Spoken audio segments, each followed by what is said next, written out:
Pour eux, ce sera seulement la descente des marches. Pas besoin de tapis rouge pour les Bleus. L'équipe de France tient même en 3 minibus et en 3 mots. Avancer pour oublier. 9 mois après l'échec de Rio, les voilà à Lyon. Les Français veulent passer à autre chose, jusque dans les moindres détails.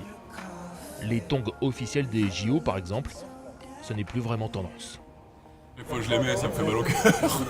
C'est vrai ? Je te jure, c'est vrai. Vu que celle-ci, il va falloir que je les change parce que franchement, c'était pas ma meilleure expérience, on va dire.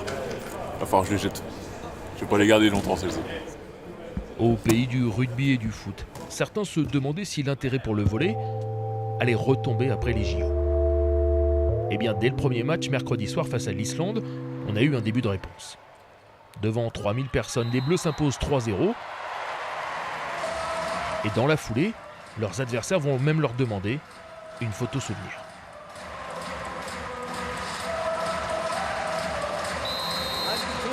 Ah, je suis content, le match était dur, mais pour nous, ces joueurs français sont des héros, vous savez.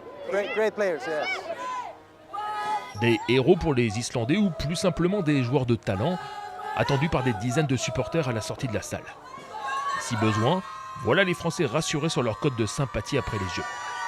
Et il y en a même pour le coach, Laurent Tilly. C'est beau là. En plus vous passez à la télé alors. Magnifique, super. Merci. Lui est reparti pour 4 ans et cela demande quelques changements. Salut les jeunes, Mathilde. Sur ce tournoi de qualification pour le prochain mondial, l'effectif a été renouvelé à 40%. Du haut de son mètre 96, Antoine Brizard fait quand même partie des petits nouveaux, mais on a le sentiment qu'il est là depuis toujours, et lui aussi. Moi j'ai vraiment pas l'impression que le groupe a changé et que je sais pas, tout le monde s'entend vraiment bien et ouais, tout le monde s'est intégré vraiment vite. J'ai ce sentiment-là, alors que c'est vrai que maintenant que tu le dis, effectivement il y a 40% de l'effectif qui a changé. Mais après les anciens étaient vraiment super aussi. Et c'est vraiment facile de s'intégrer. Et une fois sur le terrain, ça se voit.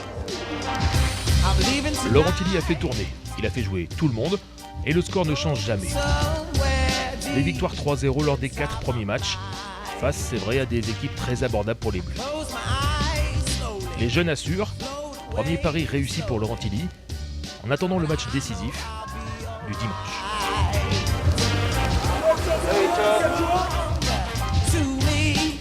Hier soir, le coach des Bleus planchait déjà sur le France-Allemagne, celui de la qualification directe pour le mondial, le premier match à enjeu de l'ère Tilly 2. Moi, je serai toujours Laurent Tilly avec ma personnalité, donc ça je pourrais pas le changer. Par contre, j'essaye de m'adapter quand même aux joueurs que j'ai, tout en restant fixe sur les objectifs et sur ma façon de travailler. Mais ma façon de travailler évolue aussi en fonction, je pense, des demandes, en fonction de ce que j'apprends, en fonction de ce que j'ai vécu. Justement, cette équipe de France-là n'a pas encore de vécu. Ça tombe bien, ce soir elle aura l'occasion d'écrire la première page de son histoire face aux Allemands, et a priori ce sera sans Erwin Ngapet blessé. En même temps, c'est souvent dans ce genre de moment qu'un groupe se crée. France